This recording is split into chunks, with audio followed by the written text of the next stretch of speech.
Halo teman-teman, kembali lagi di channel YouTube aku. Good job. Oke, di sini aku mau ngucapin terima kasih banyak buat kalian semua yang sudah dukung aku mulai dari pertama sampai sekarang. Terima kasih atas dukungan kalian, terima kasih atas support kalian yang selalu like video aku, yang selalu komen video aku. Terima kasih buat kalian semua. Buat kalian yang baru gabung di channel ini, jangan lupa like, komen, dan subscribe channel aku ini agar aku lebih semangat lagi buat bikin konten. Oke, di video kali ini aku akan membahas tentang pertanyaan-pertanyaan kalian yang lagi rame ya, Re. Jadi aku akan membahas pertanyaan-pertanyaan yang ada di TikTok, di Instagram aku. Jadi dari kalian tuh banyak banget yang bertanya kayak gini. Kak, apa bener sih kerja ke luar negeri sekarang itu dipersulit? Kayak gitu. Kak, apa bener sih kerja ke Hong Kong itu ditutup? Kak, apa bener sih Taiwan sekarang udah ditutup? Kayak gitu ya. Ini aku akan jawab satu persatu. Jadi jangan skip video ini, lihat sampai akhir. Oke? Yang pertama, apa bener sih Taiwan itu ditutup? Nah, kayak gitu ya. Taiwan untuk saat ini sepengetahuanku ya, Re. Untuk Taiwan saat ini tuh masih dibuka. Tapi aku dapat info dari agenku, katanya Taiwan itu suatu saat akan ditutup. Seperti itu. Karena apa? Karena orang yang bekerja di Taiwan secara tidak resmi itu banyak sekali. Contohnya yang kaburan itu banyak sekali. Jadi rencananya pemerintah Taiwan itu akan ditutup. Bukan tahun ini tapi mungkin tahun depannya lagi kayak gitu. Aku juga nggak tahu kapan, tapi infonya seperti itu. Ya, Rek. Jadi buat kalian yang pengen kerja ke Taiwan itu mending kalian segera proses daripada kalian tahun depan proses tapi tahun depan ditutup kayak gitu. Jadi kalian nggak bisa proses ke sana. Kalian segera proses, kalian sampai sana, kalian kerja dapat uang. Nah itu mending daripada kalian nunggu tahun depannya lagi, terus ternyata tahun depan itu ditutup. Jadi kalian nggak bisa proses kayak gitu loh. Nah kalau untuk Hong Kong pun juga sama kayak gitu. Kalian juga ada yang tanya, apa bener sih Kak Hong Kong sekarang ditutup? Kayak gitu ya. Hong Kong sekarang masih dibuka, belum ditutup. Tapi, kata agenku juga ini ya, Hong Kong itu suatu saat akan ditutup. Nggak tahu kapan, tapi suatu saat itu akan ditutup. Kayak gitu ya, Re. Ini sepengetahuanku. Aku bilang kayak gini karena aku dapat info dari agenku. Kayak gitu. Nggak cuma Taiwan sama Hong Kong yang dipersulit. Negara-negara lain itu juga dipersulit. Jadi seperti itu. Karena apa? Kalian kan tahu berita yang lagi rame kemarin yang pernah dibahas sama Kak Uya Kuya, itu kan tentang apa sih, DPPO atau apa itu loh. Intinya penjualan orang itu loh, Rek. Terus yang diambil organnya kayak gitu loh. Nah, banyak banget kejadian kayak gitu. Jadi sekarang proses ke luar negeri itu dipersulit, diperketat gitulah intinya ya. Kemarin tuh ada orang yang daftar ke aku juga, itu masih ada beberapa orang yang belum berangkat dan mereka prosesnya udah hampir 6 bulan tapi belum interview majikan sama sekali. Terus mereka tuh bilang kayak mengeluh ke aku, sambat ke aku gitu loh, Kak kok aku udah 6 bulan belum interview, belum ID, belum ini itu kayak gitu kan. Terus aku juga bingung, kenapa kok kayak gitu? Padahal sebelum-sebelumnya itu aku lancar-lancar saja. Maksudnya aku ngedaftarin orang ke PT, itu prosesnya lancar gitu loh. Nggak sampai 6 bulan semua udah terbang kayak gitu. Tapi nggak tahu kenapa akhir-akhir ini kok susah banget gitu kan. Terus aku tanya sama pihak PT, katanya itu ya emang itu banyak kasus TPPO tadi, penjualan orang tadi, makanya sekarang prosesnya dipersulit kayak gitu ya. Jadi bukan karena pihak PT itu nggak mau ngeberangkatin kalian tuh enggak. Kalau dipikir logika ya, Ren, pihak PT itu juga nggak mau rugi loh. Nampung kalian di PT selama beberapa bulan tuh mereka juga ngeluarin duit, ngeluarin uang kayak gitu. Jadi mereka juga sebenarnya nggak mau nampung kalian lama-lama, tahu nggak? Jadi nggak ada pihak PT yang mau rugi. Misalnya kalian udah dapat interview itu langsung prosesnya dipercepat. Apalagi kalau kalian udah dapat visa gitu ya. Misalnya hari ini kalian dapat visa, itu pihak PT udah ngeburu-buru kalian buat segera berangkat kayak gitu loh. Jadi mereka nggak mau nanggung kalian lama-lama. Sebenarnya itu kayak gitu. Bukan kalian proses lama tuh bukan karena PT nggak ngurusin kalian, PT nggak ngejalanin tugas mereka buat nyarikan majikan, bla bla bla tuh enggak kayak gitu. Tapi emang dari imigrasinya tuh belum dapat majikan, belum dapat visa kayak gitu. Kalau emang belum dapat mau gimana, berarti kan bukan rezeki kalian gitu loh mikirnya.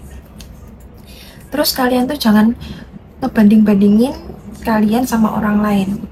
Temanku proses di PT ini udah 1 bulan udah berangkat, temanku proses di PTA 2 bulan udah berangkat, kayak gitu. Jangan kayak gitu. Kalau seperti itu kalian tuh nggak bisa bahagia, Rek. Karena kalian membandingkan diri kalian dengan orang lain. Kalian nggak bisa kayak gitu. Rezeki kalian tuh beda-beda. Rezekiku, rezekimu, rezeki dia itu beda-beda. Setiap orang tuh nggak sama rezekinya. Mungkin kalau dia prosesnya cepat, ya mungkin dia rezekinya pas baik kayak gitu. Kalau prosesmu lama, kalian tuh sabar dulu. Ya, kalau kalian di PT nggak sabar, bagaimana kalian mau kerja ke luar negeri? Ikut orang Cina. Kalau kesabaran kalian kurang, kalian mau jadi apa di sini? Jangan sampai kalian kerja di sini 1 bulan, 2 bulan nggak betah terus minta pulang. Jangan sampai kayak gitu. Ya. Makanya kalau kalian proses itu ingat tujuan utama kalian tuh apa. Ingat sama proses kalian di PT itu seperti apa, kayak gitu. Kalian di PT itu digembleng, kalian diajari ini itu, disuruh ini itu, dibentak. Itu harusnya kalian bisa mikir lah kalau di PT itu emang menguji mental kalian, kayak gitu loh. Kalau mental kalian emang belum kuat, kalian jangan masuk PT dulu. Itu di PT itu nggak seberapa loh, Rek. Kalian belum menghadapi dunia nyata di luar negeri, kayak di Hong Kong, di Taiwan.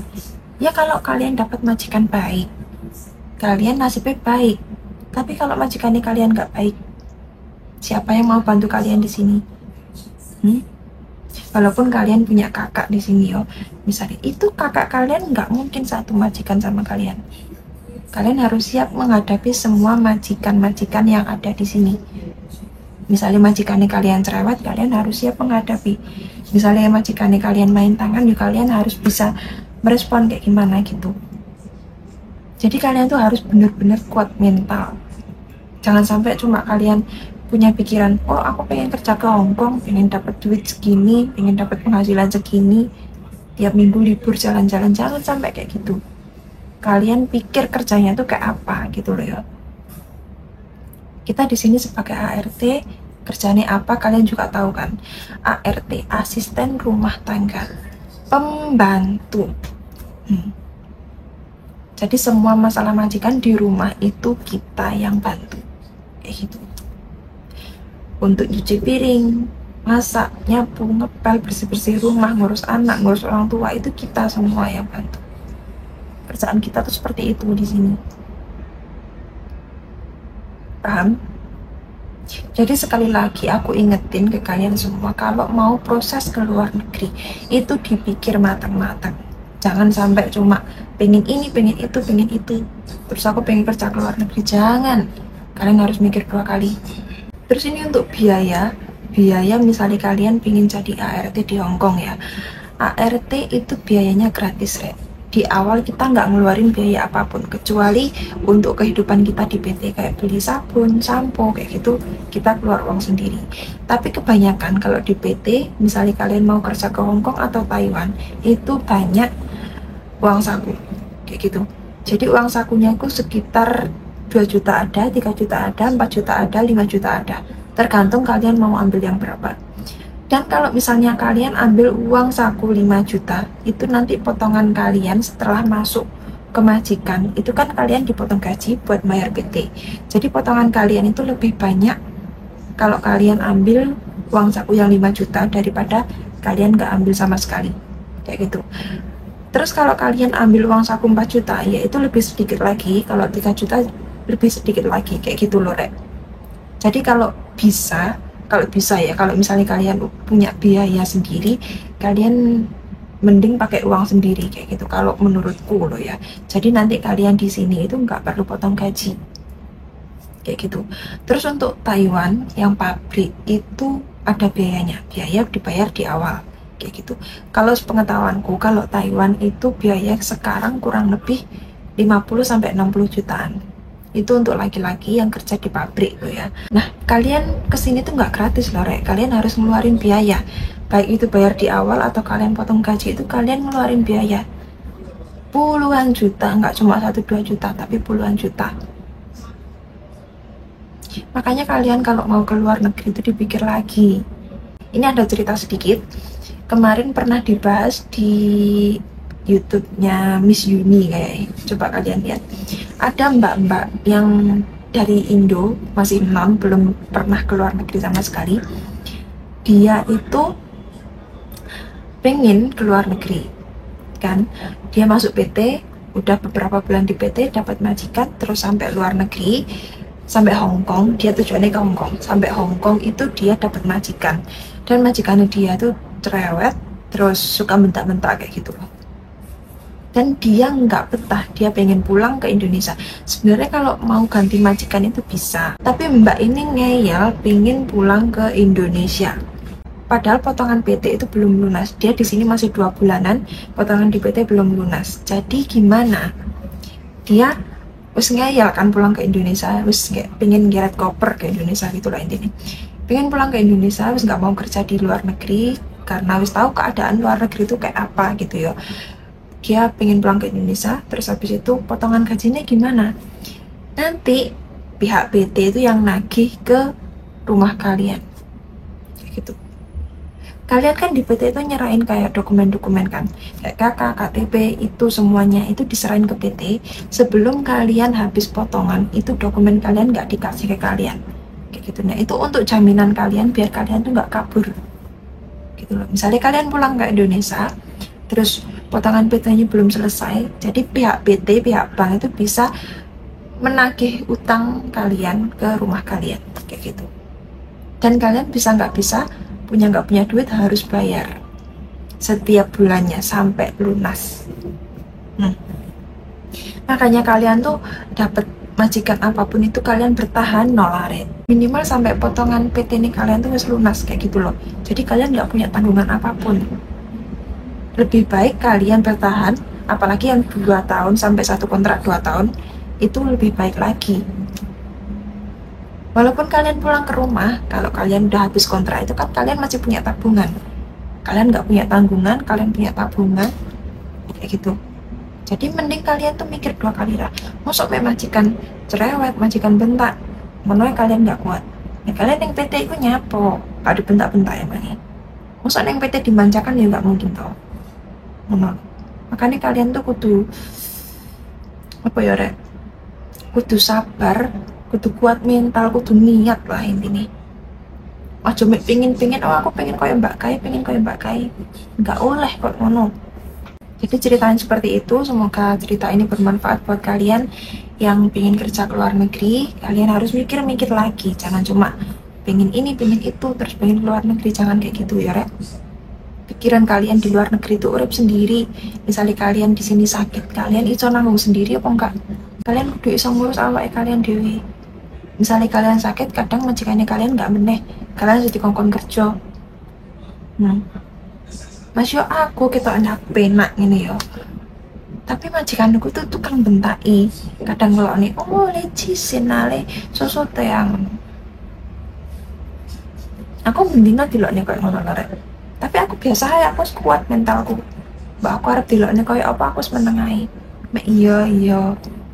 Nah aku misalnya menurut majikan aku salah ya wes aku minta maaf. Ngono. Ada tadi babu aku tuh ngalah kok majikan. Masih majikan ketok aneh apik, tapi di sisi lainnya majikanku yo enek sehingga apik. Ngono ya. Jadi tak ulangi sekali lagi, kalian yang mau kerja ke luar negeri harus dipikir-pikir lagi. Terus untuk Hong Kong sama Taiwan itu sekarang belum tutup, masih bisa proses, tapi prosesnya diperketat, dipersulit kayak gitu. Jadi kalian harus sabar, yang belum dapat majikan kudu sabar. Kalian belajar sing tenanan ya, ojo banding-bandingno dirine kalian karo wong liya, ngerti? Rezeki kalian karo koncone kalian tuh nggak podo, jadi nggak usah dibanding-banding no. Mending kalian belajar sing tenanan, ya interview kalian iso nyauri, majikan cocok terus budal, itu mending lebih baik daripada kalian mengeluh, mbak aku kok gini. Aku sih mbak keluh iki yo mumet aku kira. Itu piye aku yo nggak ngerti. Nek emang orang rezeki kalian no aku kon piye. Wes intine ngono iku lah yo. Muga-muga iki video bermanfaat gawe kalian semua yang pengen kerja ke luar negeri. Oke, sekian dulu video kali ini. Semoga bermanfaat buat kalian semua. See you next time and bye-bye.